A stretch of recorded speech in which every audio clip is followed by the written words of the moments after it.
Hey, what's up, guys? Coach Chris here, and welcome to the Gainz Doc YouTube channel. I've had some people ask me, why do I have the name Gainz Doc as my YouTube channel? And I'll give you a quick reason. So, I've been coaching for a little over 7 years.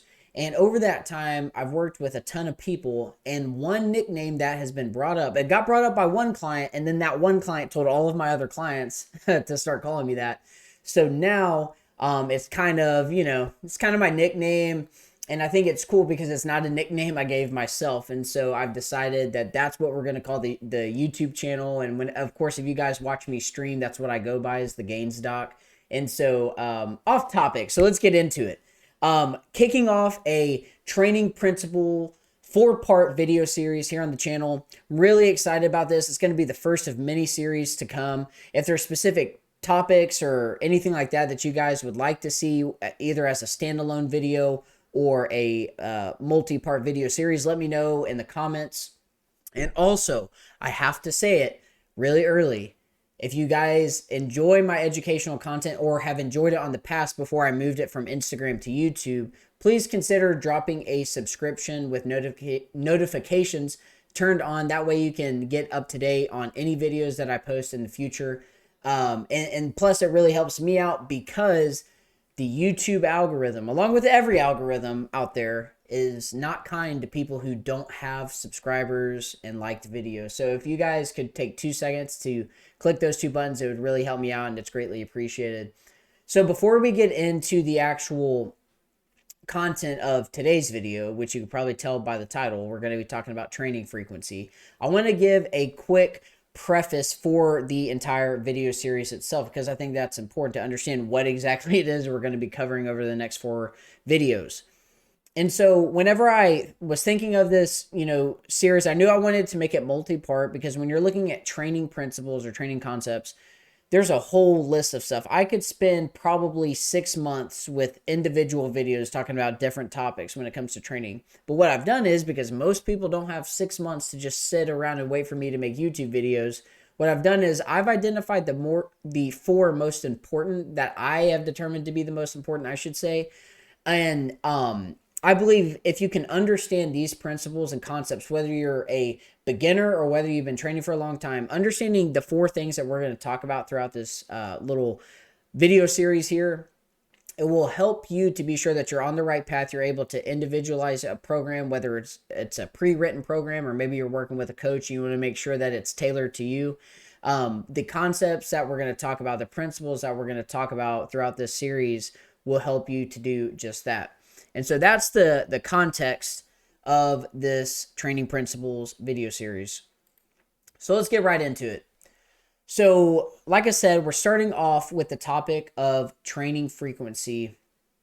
And I'm sure some of you are going to be asking, aren't there more important things to talk about than training frequency? The reason that we're starting with training frequency is because most of the time, and some of you could probably relate to this, most of the time when someone is wanting to get back into the gym after a long time out, or maybe they're just getting into the gym for the first time, one of the first questions out of their mouth is, how often do I need to train? How many times should I train my legs per week?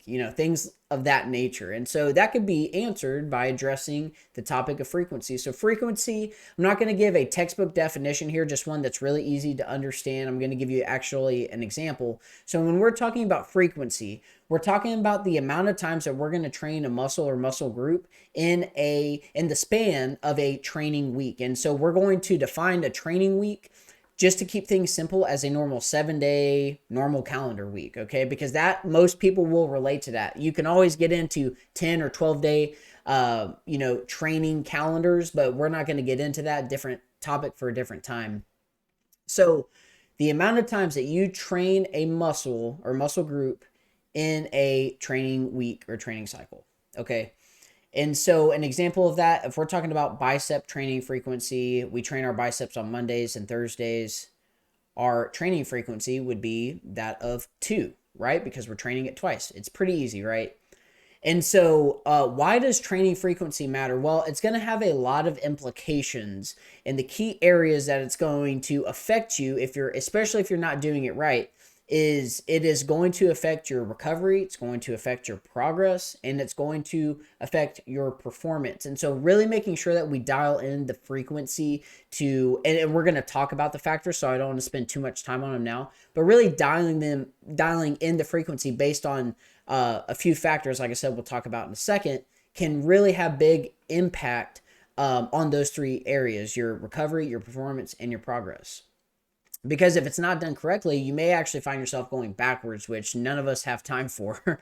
And a really quick distinction that I want to make is confusing frequency with training splits. Now, they are tightly, connected. But a training split is talking about the muscle group pairings for a particular session within your training week or your training cycle.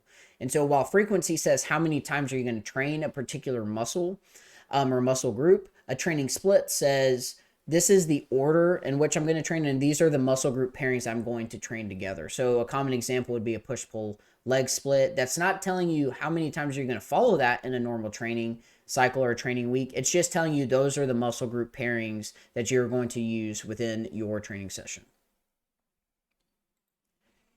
So frequency parameters. When you're first starting out, like I said earlier, when a lot of people are beginners, their first question is, how frequently should I be training? So experience, when you're early on, your experience level is going to be the biggest initial factor, I'll say. Now, there is an important caveat here that experience is not going to remain the only driving factor. And we're going to talk about that on the next slide. But since we're talking about experience levels, let's go ahead and define each of the three. And I will say, guys, if you watch my channel versus maybe another fitness professional or personal trainer, you may see some various definitions here for what defines a beginner, intermediate, or advanced. But I will say it's nothing to fret about, because I think we all agree on the general kind of guidelines that are set out there. So for me, how I define a beginner would be anyone with less than 6 months of consistent training experience. An intermediate is going to be anyone with 6 months to around 18 months of consistent training experience, and advanced is going to be kind of that 18 months plus mark. And like I said, don't get too caught up on that. It's just try to give you an idea of when you meet certain guidelines. Some people stay in that beginner stage for a lot longer. Some people stay in the intermediate stage for a lot longer. And it varies from person to person, but those are some general kind of definitions. When we're talking about experience, just so you guys understand when frequency, or I should say when your frequency will be greatly impacted by your experience. So, like I said, with that caveat, experience is not going to be the only factor that will influence your training frequency. So a few other ones here that I have, and I'm sure there's more than this, but these three I felt were really important to go over. So obviously your schedule, what's your availability to train? A lot of us are, we work full time. I can relate to that. I pretty much work 2 full-time jobs. And so my schedule is pretty hectic. So that impacts my training frequency. Our goals. So I have here an example of weak points, and kind of going back to that initial example when we were defining frequency, we talk about bicep frequency. Okay. So if biceps for me are a weak point, I may increase that training frequency and leave other frequencies alone. So if I'm training 2 times a week, I may take my bicep frequency up to 4 times if I know that that's a dedicated weak point that I want to work on. So your goals can obviously have an impact on your training frequency. And then, of course, recovery. If I am training my chest 2 times per week and my chest, after that second day just feels beat to heck and my performance is down, obviously that's a pretty good signal that I should maybe consider dialing back. On the flip side of that coin, if I'm training my chest 2 times per week and I feel like, hey, I could get in another session and I do want my chest to grow, that would be an indicator like, hey, let's go ahead and add in that extra session. So these are some other factors that will play a role as you get more experience later down the line. But again, to reiterate, as a beginner, your experience level by itself is going to be, a very important driving factor of how frequently you'll train. So some closing thoughts here. There's not going to be a one size fits all suggestion on frequency or really any of these training principles we're going to talk about. If you guys have followed me for a long time, you've watched my videos, you probably already know that. This is my stance on a lot of things, is it's really hard to say, hey, here's the best route to go. The goal is to sort of take this information that myself and a lot of other coaches put out there and do some trial and error, see what works best for you. Minimal effective dose is a really important sort of concept to understand. And minimal effective dose, what I mean when I say that is, what's the least amount that you can do and see the best results? You hear about that a lot with medication, of course, and then like hormone therapy, stuff like that. Doctors generally want to see what's the least amount of treatment that we can do to get the best results. That way we can sort of minimize unwanted side effects. Same with training. So, and one really important thing here is that a lot of people think as they get more experience with training, they have to increase their frequency. Okay. And I'll give you a quick example. I know personally of a bikini Olympian who has gone to the Olympia, and there was a season where this bikini Olympian was training 3 days a week. Okay. Been training for a long time consistently. And at the Olympia level was training 3 days per week. So minimal effective dose just sort of reiterates that.